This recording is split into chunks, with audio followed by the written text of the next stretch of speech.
حسین ہمارے مقدر میں لکھ دیا کہ یاد رکھنا انجمنوں کے نام بھلے ہی بدل جائیں، مزاج سب کا ایک ہونا چاہیے، ارادہ سب کا ایک ہونا چاہیے، اور جو درس کربلا میں 72 نے ہم کو دیا تھا ہم اس پہ کامزن ہیں، ہونا بھی چاہیے۔ کیوں؟ اس لیے کہ کربلا کے میدان میں 72 ساتھی جو حسین کے ساتھ آئے تھے نہ ایک قبیلے کے تھے نہ ایک خاندان کے تھے۔ اگر 18 بنی ہاشم کو نکال دیا جائے تو ان کے علاوہ کوئی کوفے سے، کوئی بصرے سے، کوئی شام سے، کوئی مکے سے، کوئی مدینے سے، الگ الگ خاندان کے، جہاں حبیب کوفے سے ہیں وہی جون حبش سے ہے، ہر الگ الگ خاندان الگ الگ قبیلے کے، لیکن حسینیت نے ان کو ایک جگہ پہ کر کے اس طریقے سے تیار کیا کہ جسم تو 72 تھے، جان سب کی ایک تھی، ارادے سب کے ایک تھے، ذہن تو 72 تھے، ذہنیت ایک تھی، شریعتیں بھی ایک ہے، ذہنیتیں بھی ایک ہے،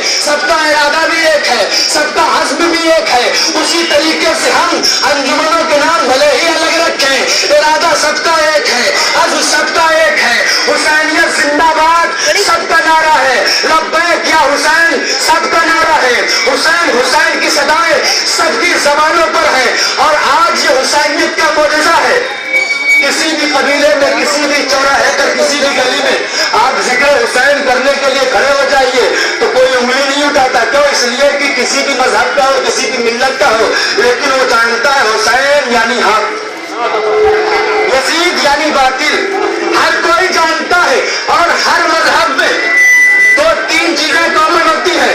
ایک چیز ہر مذہب میں ماں کا احترام، دوسری چیز ہر مذہب میں سچائی کی طرفداری، تیسری چیز ہر مذہب میں حق کے طرفدار۔ ہم دنیا والوں کو چوراہوں پہ بھی کھڑے ہو کے بتاتے ہیں حسین یعنی حق، یزید یعنی باطل، اور یہ کہنے کے لیے کافی ہے۔ لوگوں نے صبر حسین دیکھا ہے، عبادت حسین دیکھا ہے، صبر حسین ایسے دیکھا کہ 18 سال کے جوان علی اکبر کے سینے پہ نیزہ لگا، حسین نے سجدے شکر کیا، صبر ایسے دیکھا ہے، عبادت ایسے دیکھی وقت آخر سجدے میں۔ لیکن حیبت حسین کیا ہے؟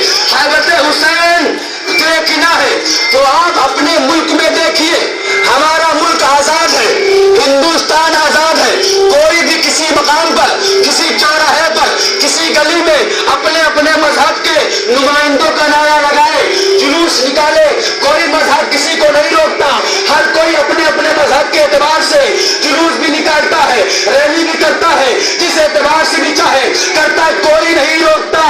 ہم بھی حسینیت کے جیت کا جلوس نکالتے ہیں، دنیا والوں کو بتاتے ہیں حسین فاتح اعظم کا نام ہے، حسین فاتح کربل کا نام ہے۔ حسین کی حیبت یہ ہے کہ اس دور میں اگر یزیدیت کہیں منہ چھپائے بیٹھی بھی ہے تو کھل کے نہیں کہتی کہ ہم یزیدی ہیں۔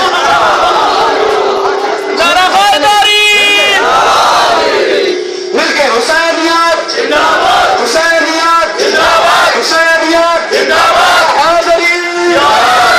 حسین کی حیبت کا اثر ہے کہ ہمارے ہندوستان میں بھی ہو سکتا ہے کہیں یزیدیت منہ چھپائے بیٹھی ہو، لیکن حسین کے نعروں پر دنیا والے حیران اسی بات میں، کسی اور کے نام پہ اتنا مجمع نہیں ہوتا۔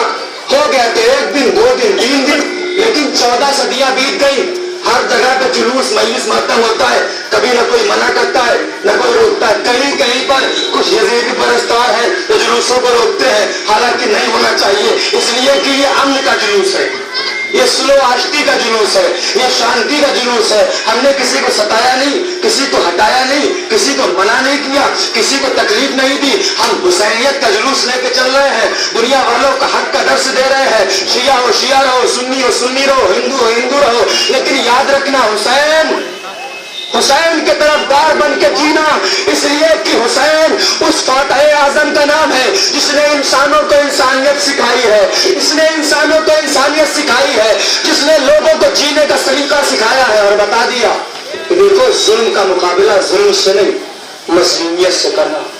تمام مولا کے چاہنے والے جہاں جہاں تک آواز جا رہی ہے، عزیزوں یہ دیکھ لینا کہ 6 مہینے کے بچے کے لیے پانی مانگنا انسانیت ہے، اور 6 مہینے کے بچے پہ تیر چلانا یہ حیوانیت کی دلیل ہے۔ سرزمین کلکتہ پر آج بھی 10 محرم کو